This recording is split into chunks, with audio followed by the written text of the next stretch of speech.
ভারতবর্ষের মুসলমানদের উপর কতটা অত্যাচার হয়েছিল আপনারা অবশ্যই দেখেছেন। আসসালামু আলাইকুম ওরহমতুল্লাহি ওবরকাতুহু। উম্মা টাইমস বাংলায় আপনাদেরকে স্বাগতম জানাই। আজকে আমি বিশেষ একটি খবর নিয়ে আপনাদের কাছে এসেছি, যেটা হলো ভারত এবং বাংলাদেশের খবর। সম্মানিত দর্শক, ভিডিওতে থেমে থাকুন। আমি আজকে এমন একটি খবর দেব যে খবর অবশ্যই আপনাদেরকে আকর্ষিত করবে।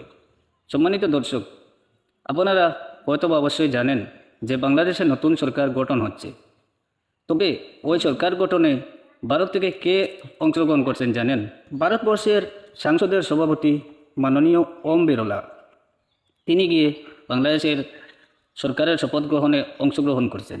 তো আমার প্রশ্ন হলো, কিছুদিন আগে তো আপনারা দেখেছেন যে বাংলাদেশে হিন্দুদের উপর অত্যাচার হয়েছে, এটা সঠিক, কিন্তু এখানে মুসলমানদেরকে কেন্দ্র করে কতটা অত্যাচার করা হয়েছে মুসলমানদের উপর। প্রশ্ন আমার আর কিছু না, প্রশ্ন হলো শুধু একটাই, যে বাংলাদেশ থেকে যখন শেখ হাসিনা পালিয়েছিল তখন ওই ভারতই তাকে জায়গা দিয়েছে, আর আজকে সরকার গঠন হচ্ছে, ভারতই অংশগ্রহণ করছে। তো লড়াইটা শুধু আমাদের আম জনতার ভিতরে। আমি একটি অনুরোধ করব, আসুন আমরা ভারতবর্ষের হিন্দু এবং মুসলমান একত্রিত হয়ে দেশটাকে কীভাবে সামনের দিকে এগিয়ে নিয়ে যাওয়া যায় সে বিষয় নিয়ে চিন্তা করি, না হয় আমাদের দেশটা ধ্বংস হবে।